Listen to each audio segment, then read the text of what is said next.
So reimagining higher education through physical mode of learning, enhancing students' employability.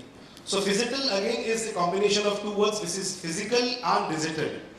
So everything is around how physical mode of education is helping maybe a teaching learning process much easier, and also how it is helping in scaling, reskilling, and also employability outcomes. So with this, I would like to ask the first question: in what ways physical education helps in making teaching learning easier and stay motivated? I would throw this question to Mr. Sanjay Padode, sir, founding president and chancellor, Vijaybhoomi University. So your thought on this? Thank you, Chandan, and you're putting me into a tight spot by making me the first person to talk. But I'll just elaborate on the context, because it's important for us to understand two aspects. Actually, there are three aspects in this context. One is the physical, the second is digital, and the third is employability. And we're trying to figure out how the physical world is actually going to impact employability. So let's look at the physical world and the digital world. The physical and digital world have been existing for the last 20 years.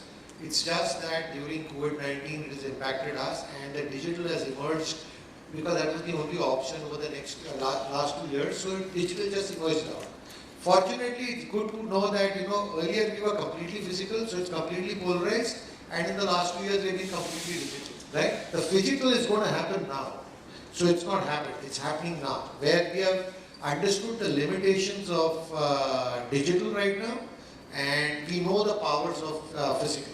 So there's yet a big debate going on amongst all the educators, whether people. I know a lot of faculty are very comfortable in class talking to people. I was at Harvard meeting the Dean Shrikant Datar just about a week back at Boston. When we met him, they are facing the same challenge. In fact, we were there at Darden School of Business, where we are meeting again their dean, and they have the challenge that students are not coming to class too. But I think we got to, these are some challenges of the digital world which I just throw some new insights into. What's really happening is it's not really about physical teaching or digital teaching. It's a broader impact. It is the impact of the physical and digital all over. Now let me give you a simple example which I was sharing with one of the Coursera colleagues here. So let's say if I went to Harvard in the physical time, and I've had a 5-year experience, I gave up a cushy job. Obviously, if I've gone into Harvard, I must be one of the top performing students. So I must be having a cushy job. I give that up to go into a 2-year program. So I'm losing some money, and I'm shelling out a huge amount of $200,000 out of my pocket to go through the program. Now I go to Harvard, lockdown happens, and 1 month I'm learning from home. And then I realized that, okay, now that I'm learning from home, why don't I go back to my job guy and tell him, can I work from home? So the job guy says, damn good, you start working. So I start working, I do one term of Harvard, I realize I've cracked that term, and this kind of arrangement is working well. And then COVID disappears, and Harvard says, please come back to classroom. The students say, why the hell should I lose my job? Now that I've tasted the fact that I can learn from home and work from home, all right? Why the hell should I give it away? So see, the mixing of physical and digital is happening in the student's mind. Now, how do we leverage learning? We take cognizance of this fact that this possibility exists. Now, here is an opportunity where you have a learner who is in the workplace. So I don't have to arrange for internships. I don't have to arrange for externships. I don't have to arrange for apprenticeship. How we can bring that into classroom and merge is going to be what is going to determine how you enhance employability. We have to understand how we can leverage both of these facets to do that. If you ask me a question, is it impacting employability? The honest answer would be we don't know, because the process has just started. We will only know whether it impacts employability after we have implemented it. So that's my view on it. Thank you for that opening remark, sir. So let us have the same panel kind of a discussion. We'll be having an opening remark with a thought over it, and maybe a second round with in-depth discussion. If time permits, we can have a third round as a closing remark. Shirude sir, I would like to ask the same. Would you like to continue with this? With your viewpoints? All points are very important, whether these are second, third, fourth. After all, learning never ends, never stops. Even pandemic has not, rather given us a different opportunity and opened up the creative eyes of the society as well as the digital platform. Physical, from decades together, no issue. We are accustomed with that, habituated with that, and therefore rigid also, up to some extent. But the credit also goes to the pandemic, because it has given a big push as far as transformation process is concerned, digitalization is concerned. And whenever I say that the digitalization is concerned, I will always prefer that unless the youngsters, our learners, they are not habituated with using these digital tools, they are not going to be accepted in the industries.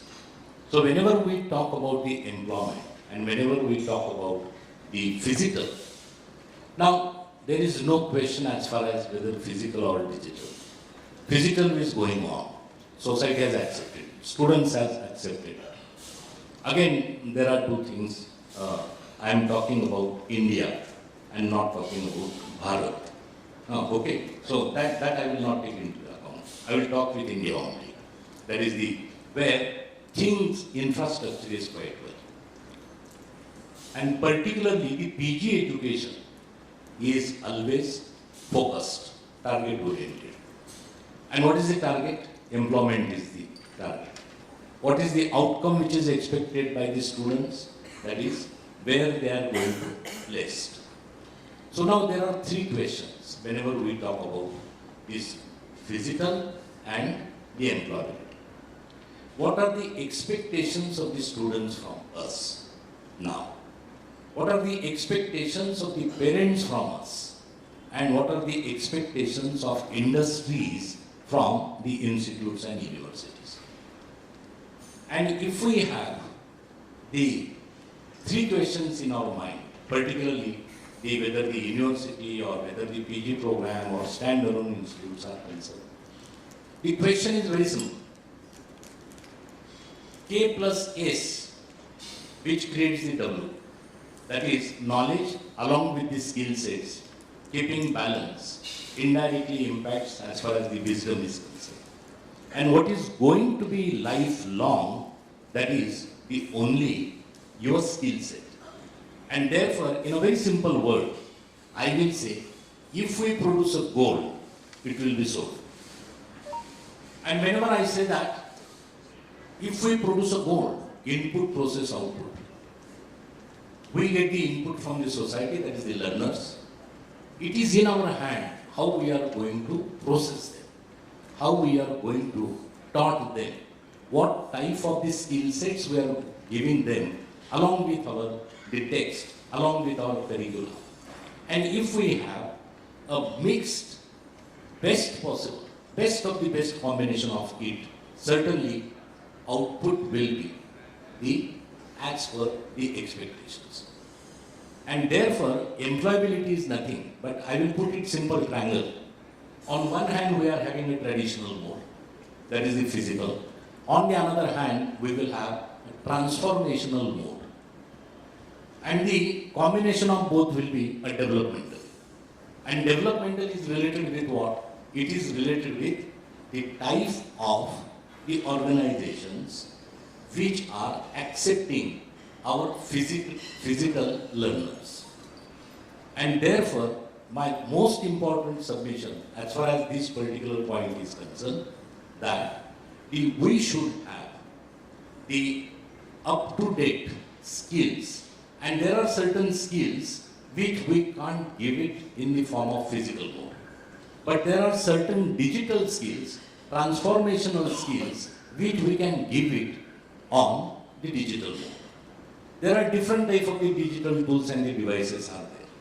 Now students should get, learners should get accustomed with all these particular type of these skills. Because even in industries, what they are expecting not the pure engineers. They are not expecting that is the MBAs with the domain knowledge. It is there. But something much advanced which the industry requires. Just to put it simple example, that SAP is very common. SAP, this word is known to all of you. But the Bosch, if this industry wants to expand more, they are expecting what? They are expecting SAP with the domain areas. Likewise, the Coursera courses, these particular programs, whenever we talk, what we have experienced at Balaji, that our students are doing quite well as far as the Coursera courses are concerned. Initially some difficulties were there, but we have crossed all these particular difficulties. And now the learners are gaining. And this gain is in the form of their superiority with compared to the earlier competitors. So now the question is, it is not the survival of the fittest, it is the survival of the fastest or survival of the growth fast revolution. And whenever we talk about Industrial Revolution 4 and now as far as your doorsteps are concerned, the 5 is already arrived. And then the most important point is that there are certain challenges in this particular digital platform. See, we should not think about the big organizations, what type of the skills they require. But SMEs are also there, where we require some initial skills. And there also we have to insist we will get a different life. When I say that if we produce a gold, gold is also having 18 karat, 20 karat, 22 karat. Likewise, our student skill set will be also, some of them will be having 18 karat, some of them will have 20 karat, 22 karat. And I prefer 24 karat. And when I prefer 24, it's a big challenge to me. And then when I say that the 24 karat is going to be 100% sold out and 5 companies will give them the placement, then the choice is related with how fast my learner, my student manager is going to absorb, whether they are having a capability to get all these particular up-to-date things. Okay, so challenges are there, and when challenges are there, we are prepared with the opportunities. Thank you very much. Let me come back. Great thought. With this, I just, it recalled me because on 5th of May, yesterday, we did a TPO roundtable meet. So this was a roundtable meet. This was just an invite to understand how does the training and placement divisions of various organizations are functioning. So ये 2 साल तो institute बंद रहा या semi portion में जो शुरू हुआ, did the training and placement, because ultimate goal of any student taking admission, seeking admission is कि मेरा placement क्या होगा. Forget those who are going to help their fathers or their business, but most of them are coming to become to get a good employment. And believe me, we had almost 25 institutions span Maharashtra represented yesterday in the TPO roundtable meet, and they were very fascinated and happy and excited to tell that ये 2 साल का different, मतलब they were not affected with this pandemic. In fact, they had a better placement during this lockdown also. People are coming, they were demanding, and they were also giving. The only thing which was lacking is on the soft skills. They were very technical sound in everything. They are a good engineer, they are a good doctor, they are a good, whatever the fields or schemes they are doing. But how to express, how to impress, and doing the internal marketing and external marketing with your vocal sound and expression. That was lacking in most of the institutions. So that is how we came as a conclusion. But thank you so much for putting this point, sir. So after Dr. Darwin's theory comes Shirude's theory, that survival of the fastest should go, and definitely it makes sense. May I have your views on that, sir? Dr. Sandeep Pachpande, Chairman, ASA Group of Institutions. A very good afternoon. First of all, Chandan, thank you very much for bringing us face-to-face in a physical event. And I think what the COVID has done is also tell the importance of the face-to-face activity. Though we are always happening on the online and the digital, I think it is very important to have the physical element very for the developing the leadership skills and also the life skills. So if you talk about universities, I think the role of education is to prepare our students for the careers of the future. And for that, we have to teach 21st century skills, which cannot be taught in a textbook. So if we have to prepare our students for the future, we will have to adopt technology. And that's where the topic of today, PHYGITAL, is what comes into the picture. I'm an alumni of Harvard, and as sir has said, at Harvard, when we used to speak to our dean earlier, Nitin Mulia, we used to say, online at HBS, not in my life. And when Corona came, they were forced to go digital. And he's been telling us at sessions that if it was not COVID, the faculty would have never accepted COVID. But everyone has been forced to do it. And it has also told us or given us that, yes, the adoption of digital is there. And the scope is also. I think what we should do is look at how we can blend the two together and make the best benefits of it. As sir has said, we are yet maturing. Currently, I think, as my son always says that what the EdTech companies are doing is they're trying to digitize the physical classroom. So it is yet coming with the same problems of the physical world. But what should be done is to totally reimagine education for the new age. We have to reimagine how it is delivered, how the curriculum is made, and only then we'll be able to get a good value. Yes, we found a lot of help coming from EdTech companies like edX, Coursera, and other ones. In fact, how I think in the future things are going to be is that it has to be blended. There are two ways of doing that, where you have part of the education done online and part of the education done in the physical face-to-face world.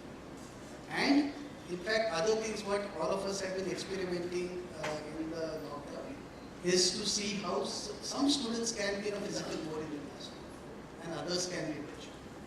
So, I was a part of the experiment which is being done at Harvard, where we had that physical mode of education. They're doing something with Zoom, and we were absolutely amazed with the level of interaction it got for them. So we are getting major benefits there, where we are more attentive than the physical classroom because of the tools and technologies in the background, because of the way we are projected. In a classroom, you're facing the teacher, but in this, everyone can see everyone. So it's more interactive, and I'm sure Harvard has different teams in the background monitoring your eye movements, monitoring whether you're losing interest. They are even raising flags as such with HBS, how things are going. But I think that's where the future is going. How we can blend the two. I won't say one is better than the other, but a mix of both has to be there. Even if you talk of executive education. Whenever we speak to our other peers at Harvard who did it online, who did it in the physical world, the bonding happens only in the physical. A lot of skills are learned only in the physical. So a blend of the two is the future. So blended face-to-face interaction, that's definitely important. Now I would like to have an interesting view from Dallas, as you are representing the corporate side of it, and you are. I have a request. Yeah. I want university leaders to speak first, because This I am not the right person to speak for X. I'll share my perspective, but let the audience first listen. So the same questions in continuation, Chetan. Very good afternoon, everyone. It's good to be part of this panel discussing on this very interesting perspective of how digital education is coming up and what's the future on the same. Now for me, like I earlier spoke, who were here, I've been in education for nearly 27 years. And not only education, but whether we are providing education as a service provider or you and me are consumers of products and services, today's environment has taught us that a consumer will consume content, whatever you provide as a product or a service, when there is a huge value in that value proposition. There is a takeaway for the consumer, and of course, there is a problem to be solved. So if I'm looking at a new mode of education, which is digital, it's a new delivery system, a pedagogy you can say for educators who are talking in your language. I'm going to ask myself, what is the problem that it's solving for a student or a consumer? Which brings me to some further research about the Indian education system. We have our presence largely in India. So I would ask everybody out here a question. Would PHYGITAL solve a problem which India has apparently, which has been there for a long time, with reference to higher education, which is related to the gross enrollment ratio, the GER of students who pursue higher education in India? So I want to ask the whole audience out here, do you think PHYGITAL, how many of you all by show of hands would think that PHYGITAL education will solve this problem? Show of hands, anyone? Okay, so I'm going to put a little perspective to this again. The last All India Survey for Higher Education, which took place a couple of years back, administered by the Ministry of Education, HRD, came up with a figure of around GR in India is around 27%, which translates to roughly 4 crores of the population. Now when we say GR and we talk about 4 crores of the population, what is the demographics? So a little bit further into that and found out that 18 to 23 years is the demographics looked at for higher education, students who enroll for higher education in India. So that translated to around 4 crores. But what about the remaining 73%, which totally comes to nearly around 12.5 crores? The fact is that a lot of these students, majority of them, drop out of education after 12th standard itself. So they're not really coming to, not looking at a higher education, right? So one question to everyone out here is, would PHYGITAL really attract this remaining 70% of the population to pursue a higher education degree? And when I say PHYGITAL, what my understanding of PHYGITAL is, and which I would like to ask everyone also out here, is who's going to define what percentage would a student attend online and what percentage would he attend in a classroom? Is there a compulsory component of what he needs to attend in the physical space, or is there complete flexibility with reference to that? Especially if you're doing a technical program in engineering or pharmacy or science related things where laboratories and experiments form a large part of the syllabus and the learning process. So then what would be the digital and what would be the physical part? And again, coming back to the GER, would this remaining 70% come into the digital space? There was an interesting research done by a very famous, I would say, personality who's been associated with the University of Pune, SSPU, for many years.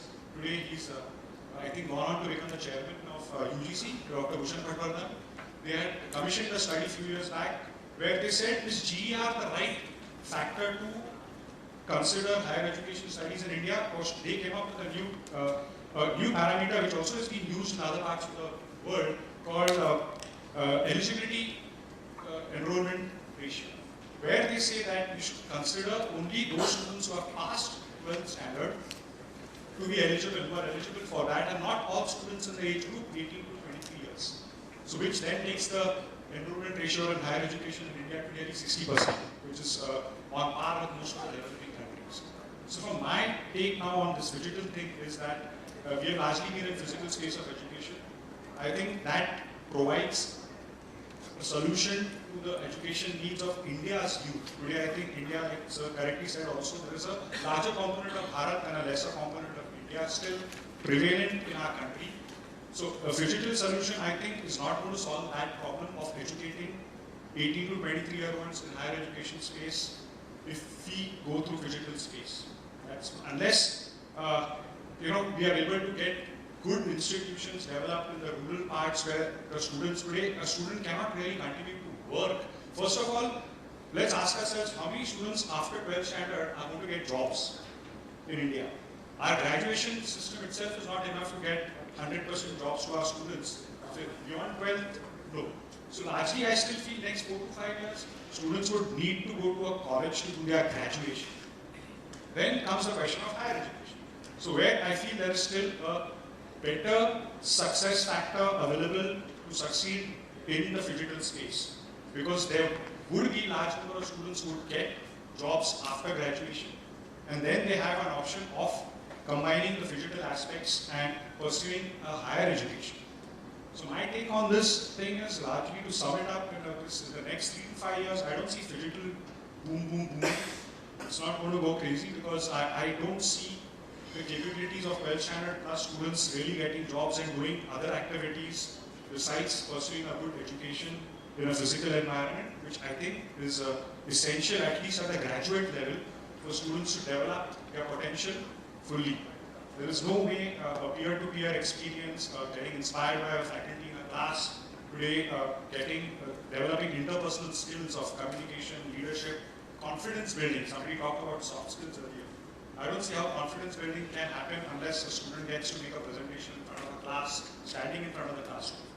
How much ever you might like to do it in front of a camera, it's not going to replicate that emotional struggle and upheaval you feel in the middle of your stomach when you're asked to make a presentation in front of an audience which is physically present in front of you. So there are challenges. I think the Indian ecosystem is way different than international ecosystems where adoption of the digital. I think digital by itself is a huge success model.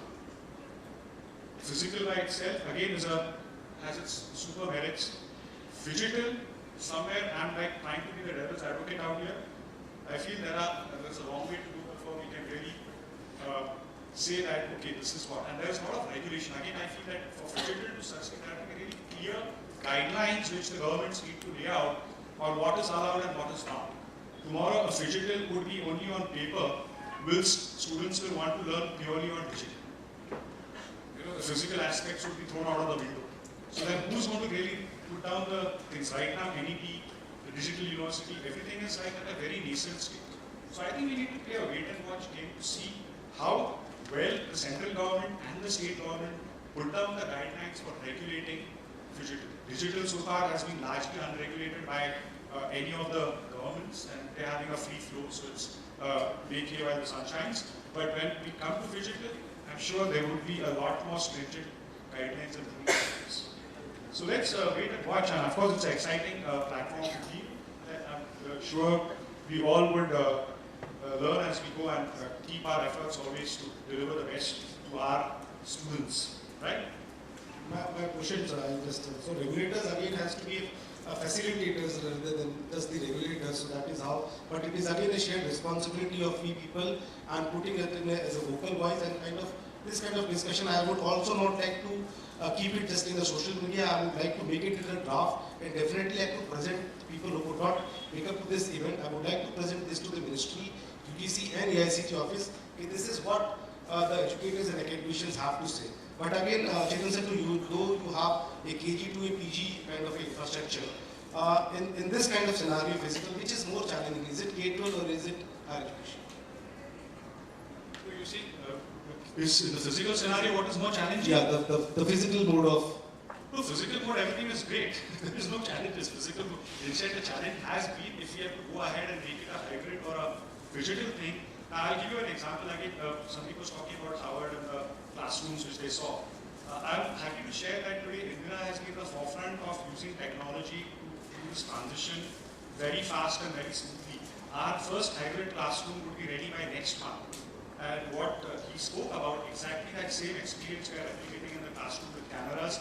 We have 2 televisions at the back, large size televisions, 2 at the front.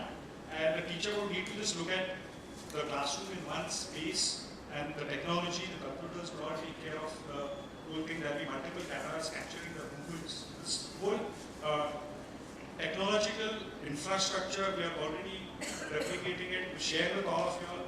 The cost of that would come to around 22 lakhs to make one classroom enabled like this for hybrid. So that this hybrid is where say half the class is sitting in the classroom, half of them are learning online. So again, that throws up another interesting challenge for phygital. Who will decide who's coming to class on which day? So in phygital, are we going to say that, okay, only these 2 days everybody comes to class and the remaining 5 days they don't? So for that, these are the kind of challenges which are there for us who are into phygital education. Right? Because today I can't stop students if somebody says, no, I don't want this, I want to come to class every day. I can't tell him sit at home and learn. He'll say that I'm not paying half the fees. So phygital for us is still a very place to tread with caution. I can understand a full physical with inputs from digital, which a lot of us have been trying to adopt and already adapted. That, yes, that works really well. Digital, I would like not many more questions to be answered before we jump into it wholeheartedly. Thank you so much for that. would like to ask the same question to Dr. Siddharth Jabade, is the Vice-Chancellor of Vishwakarma University. In what ways, again, sir, the physical education helps in making teaching learning easier and stay motivated? Thank you, Mr. Chandan, and really appreciate and thanks for bringing all the minds together here.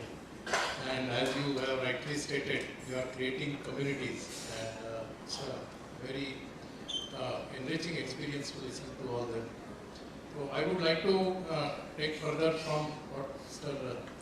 Chetan said and the statistics in terms of digital teaching learning in the context of India. As he has mentioned, 40 million they are the higher education learners as per the 27% of GER. By 2035, our aim is, national aim is 50%, that reduces to 90 million. And today, if you look at the global higher learning community, it is of the order of 220 million, 50 crore.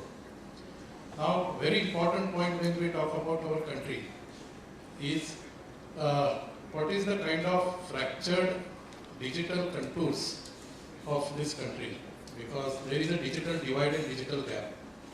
If you look at the 75th National Sample Survey, 40% plus households in urban area have internet, 25% plus have the devices, means computers. If you look at the rural sector, only 15% have the internet access, and around 4.5% they have the devices, that is computer.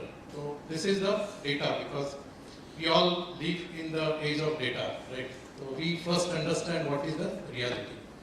Now that is the case where we talk about all the digitalization and all those, and the challenge is how do we make it equitable and all. The second point, the ground reality and the fact is, let us look at it from the students' point of view, because students are our, everything is about students and focus. So we talk about students not of Gen Z, we talk about Gen Alpha. Terms come up, all these. And forget, we don't want to get lost in the terms and jargons. Gen Alpha means those who are born after 2010, when the apps and handheld devices and Facebooks of the world were predominant. And these students are called as screenagers. Screenagers, because they don't believe in laptops, they believe in only handheld devices, mobiles. And before they started speaking with mom, they started talking to iPhones, with operating iPhones. Therefore, from the students, because as Shirude sir said, we are looking at it from the different stakeholders' point of view. And we start from the student as the first most important stakeholder. So whether we like it or not, their convenience is with the handheld devices, with the screen. Correct. Now coming to the third point is, we are all in the domain of education. So also we will reflect on the two facts that there is a difference between education and training. Right? Education prepares, by definition, unfolds, unleashes empowers your mind. So it prepares minds for future. Maybe training prepares hands for today. Correct? What is required. Now when we talk about education and this part, there are two aspects. One is in our entire education part, we have responsibility to provide knowledge to the student in terms of the concepts, in terms of his ability to apply those contexts in the authentic situation, develop his or her understanding, and make them individual thinkers, independent thinkers with curiosity. Right. Now, entire this process, and as Dr. Chetan has stated, I will pose this rhetoric question in the community. So we have to ask ourselves, how can we achieve this? How can we develop discerning, curious minds with understanding, ability to investigate, ability to apply concepts in the situations that they would not know in the entire process, where we call it as education, right? I have a privilege, alma mater of IIT Bombay, and I have seen the way entire ecosystem of IIT, how it has enabled, not as the classroom, but as the entire ecosystem.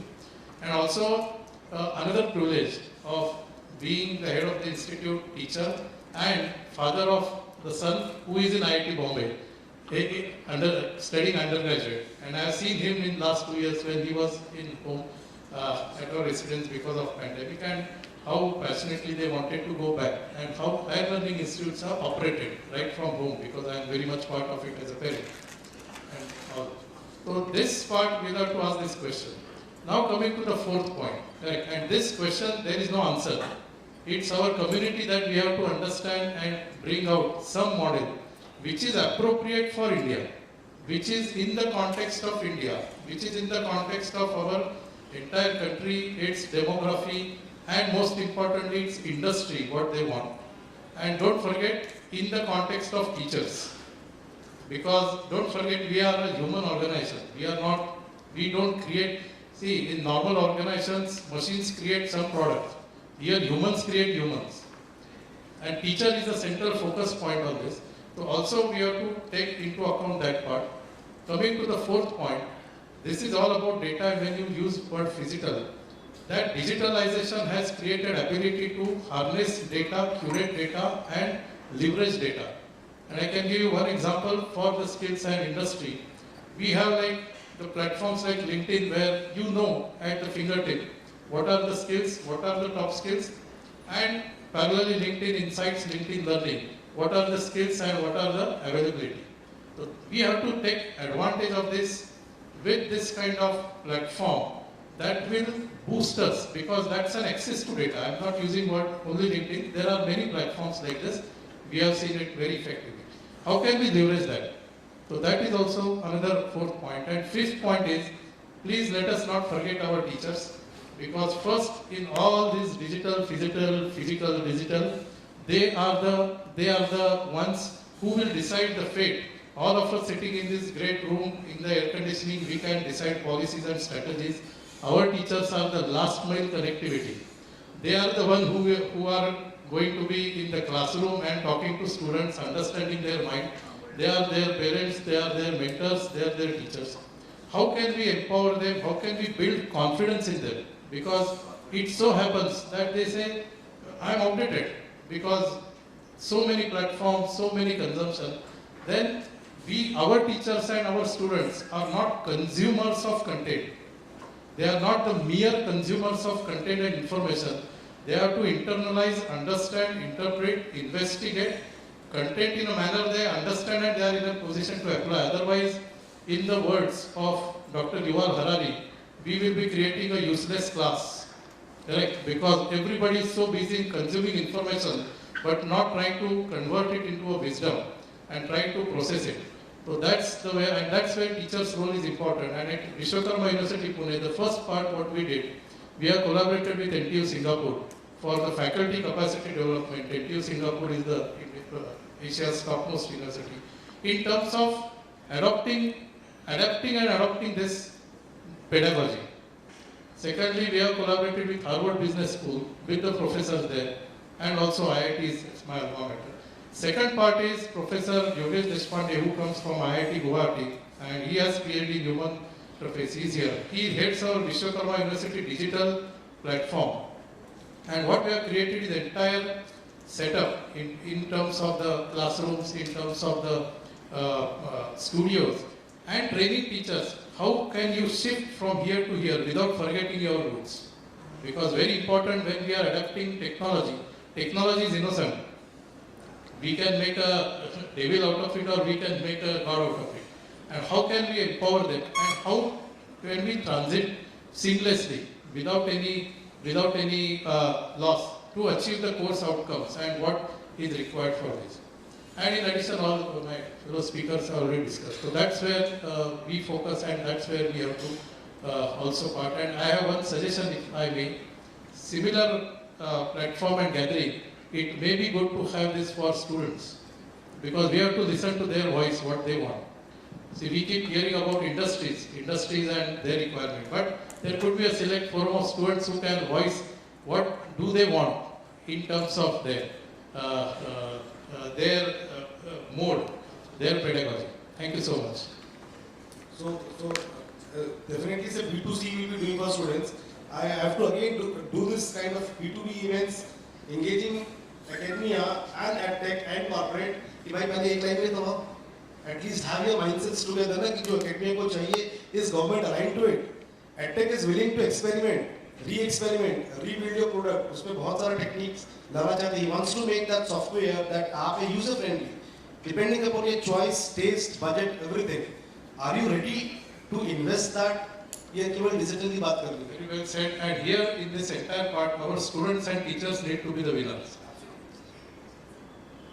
Hats off and salute to the teachers over here with a very lovely remarks by Siddharth sir. Now comes to you, Dallas. So much of responsibility. You have to summarize everything, giving the industry perspectives. So please. Yeah. Sure. So I've been listening patiently to all of you guys, and I think I've got a very, very radical statement to make here. I think as educators, first we need to understand what is this digital world. It's not about India, it's about breaking boundaries. It's about democratizing learning. We are talking about student, we are talking about teacher. The boundary between teacher and student is disappeared.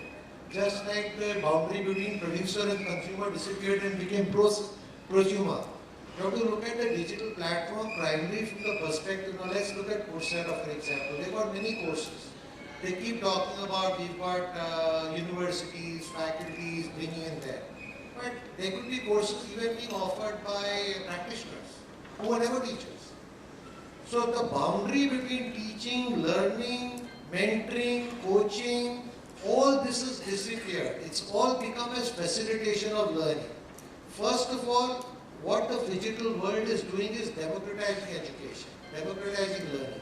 What that means is taking away the power of the power of education from the educator and putting it into the hands of the learner. So we have to facilitate what the learner wants to learn, not what we want to teach. Another point I want to make, all this is also creating a kind of an opportunity for a lot of vendors to make us spend our learners' money.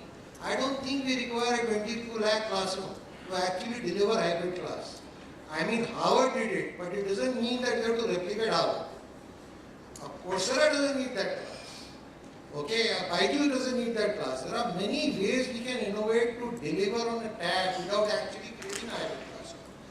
We have to first reinvent ourselves. We have to first look at what is the prowess that the digital world is bringing in. Technology is an enabler of education, not seeing it as a threat to our form of physical education. So once we look at that, I think reimagination will already start happening. The second thing I want to address, education is not about getting employment. Education is about enhancing employability. The difference between employment and employability is huge. Employability is about granting the ability to a student to add value to society at any point of time. If I am able to focus on that, can I make the student useful to society, he will get an employment. Rather than focus how to get a placement, just make him useful. I mean, we need to flip these thoughts. We have to get out of the traditional legacy thinking of the physical world and start adapting to what is happening from the digital world. Last point I want to make is, just imagine 1998 if somebody told you that people will be choosing their partners by left and right swiping, you would have laughed at him and said get out. Or if somebody would have told you that people are going to sit and make network friends over computer, you would have said get out. We are doing exactly the same thing to the digital medium today. What's going to happen 10 years later is going to be something which is transformational. We are the ones who got to reimagine, created. If you look at regulations, 40% UGC has granted deliver online.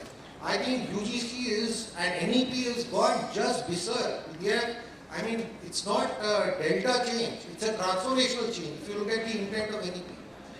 Gross enrollment ratio is dead and finished. You have to look at gross learning engagement. How much people are learning, not how many students have cleared the 12th. I mean, we have to change the metric, we have to change everything. That's where, we have to look at, that's why I made one statement that what's going to happen with the digital world, we will know only after. Right now, let's make use of this opportunity to take that technology and enable learning so that we can enhance and help learners achieve their career aspiration. That's the way I would like to put it. So it has to be, the whole table has to be turned. Thank you. Sorry. Sure. Sandeep, I think. But let me engage the audience and ask one question. What do you think, who do you think is the biggest population community in the world today? Anyone? Okay, maybe a hint, it's not a country, right? So it's not a country. The biggest population is actually Facebook, close to 2.5 billion people. So the second community, again not a country, right, which is YouTube. And the third largest, I'm calling them countries out of just as a euphemism, in the context of community. So the point here is, that's where people are. That's where the community is, right? It's how the society is evolving. All of us, in our interactions, it's wonderful to meet, shake hands, know each other. And the warmth of a blood in a handshake is never replaceable. But at the same time, 51% of our interactions are online. We will text, we'll message, we'll engage, either in a Zoom call. That's where we are going. That's how we communicate. I spent about 11 years prior to joining education in the e-commerce world. I was advising companies on how to take their business online. When Amazon first came in, it was about the physical stores being closed out completely and everything going on. And I'm just trying to take an analogy in the context of the transformation because that industry had. It moved away from a pure online discussion, from an online to a physical world. The word physical actually emerged in retail. Physical as a word emerged in retail. The largest retailer in the world in terms of online is Amazon. And if you see the history, if you see the current controversy that you see with the future growth, it is about acquiring the physical assets. One of the biggest acquisitions that they did was Whole Foods, which was a large physical network of stores which had a very curated, high-quality consumer coming. So what I wanted to come here is roll into the fact that the point that you made, Sandeep, is absolutely clear, which said, look at where your learner is. In the US we would say, go where the puck is going, right? Not where the puck is today, which essentially means you follow where everyone is, or where everyone is going, versus staying where you are. So I guess this context of physical in education will evolve itself. Quite honestly, I don't think we have seen it all. It's just very early stage. The physical part of the world is transforming. It did its big shift the last 2 years. It is now coming into the next wave of adoption. I'll say the early innovators are in there. It's probably moving into the early majority before it becomes the larger community. So I think that evolution has happened. What will drive that change will be the learner. If that learner is going to spend bulk of his time online, and to your point where you said, in Harvard, if students are saying that, you know what, in the first year, I don't want to even come into my classroom. Right? And there are anecdotes there. UC Berkeley, probably one of the best computer science colleges in the world. The first year is fully online, right? In the sense, there's no teaching for a BS in computer science there. There is no classroom teaching that is organized. Everybody is given tools, virtual classrooms, and they go and study there. But that is combined with a lot of the other aspects that comes to physical. What did the online do? It allowed them to scale the number of enrollments into the first year. Right? That allowed them to scale, that allowed them to get more enrollments, and in the context of fees collected and the revenue aspects, it gave them growth. What they also did was that they looked at the teachers and they said, I cannot proportionately increase the capacity of the teachers, but at the same time, I want to provide the students that engagement in a way that can be scaled. So the classrooms became tutoring hours. When students got together, it's not that the students didn't come to the classroom, when students got together to discuss a case or discuss a problem or solve a project together. Right? bringing towards some of the softer skills that I spoke about. How do you work together, right? That's something that they need to learn, and that will not happen in a pure individual learning mode. So I think the evolution, right, and these are early anecdotes. I will not say that this is going to become the standard, this is what everybody will adopt. There is a context of culture, there is a context of language, there are many things that come into the picture in the context of how does this adoption happen, and it will happen, right? So there will be tons of innovation that will come, and I guess as a technology player and in the technology industry, and credit to the entrepreneurs here in India, they will see opportunity and they will contribute towards the ecosystem. At the same time, I guess this journey of transformation, reimagining of the education is absolutely going to happen, it will happen. There is no question of that.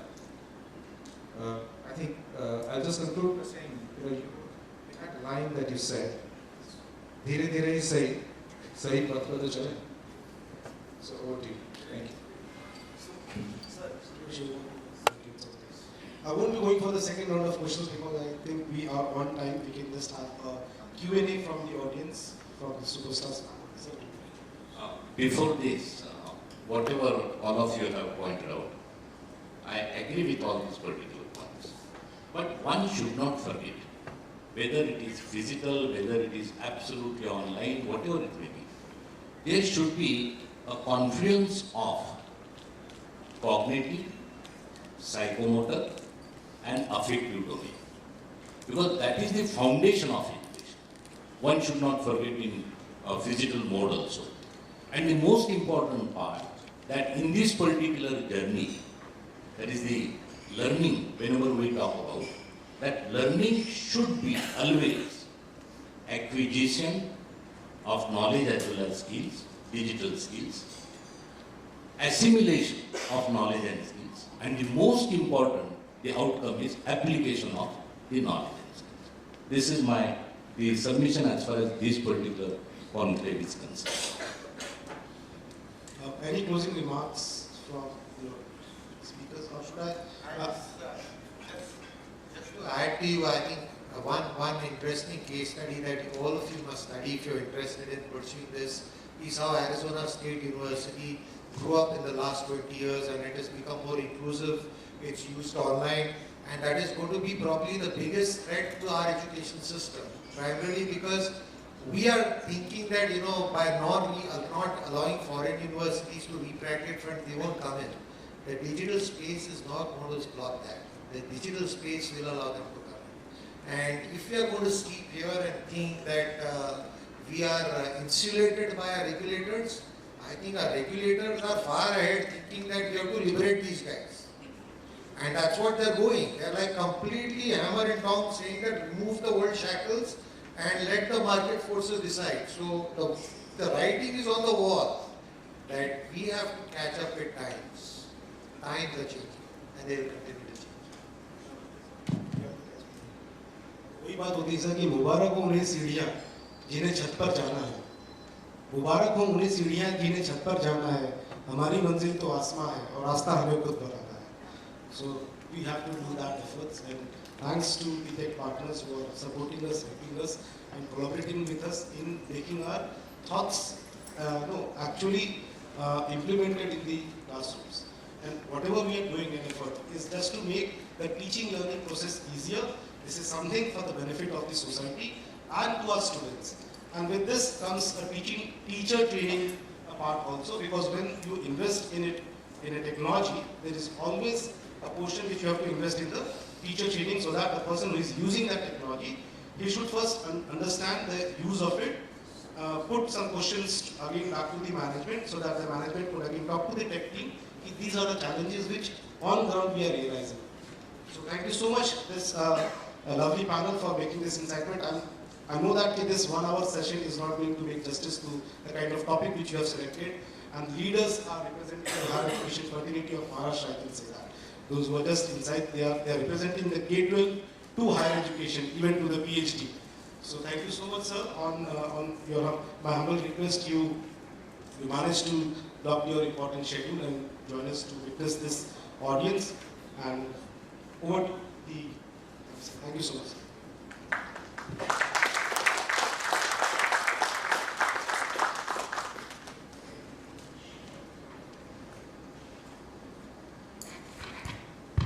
Hello. Thank you so much, everybody.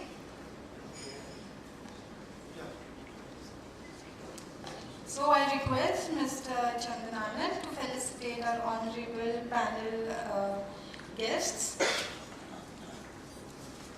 So let's begin with Mr. Sanjay Padode.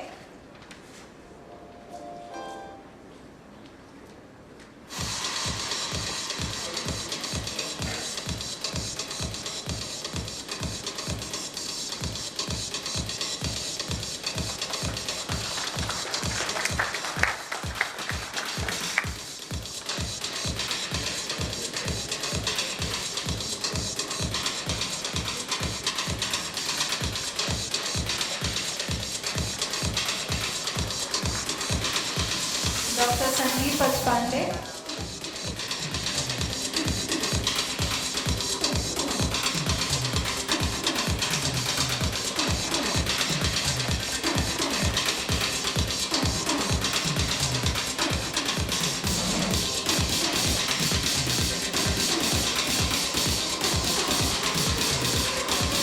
Mr. Chetan Wakalkar.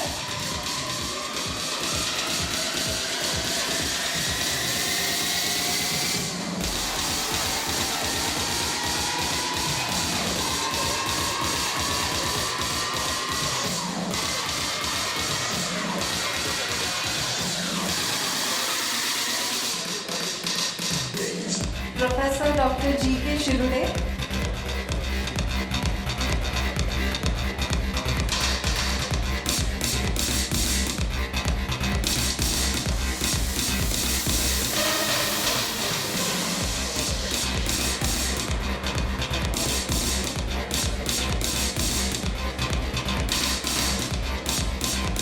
Mr. Krishnan.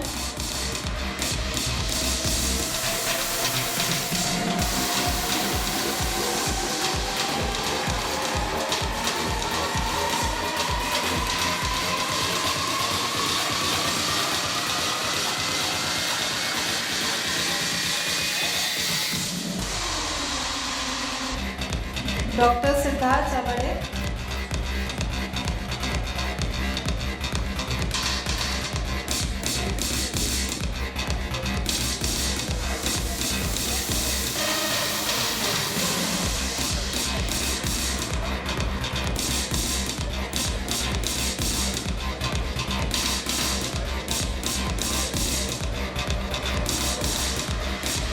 Can I request all the dignitaries to join us for a group photograph?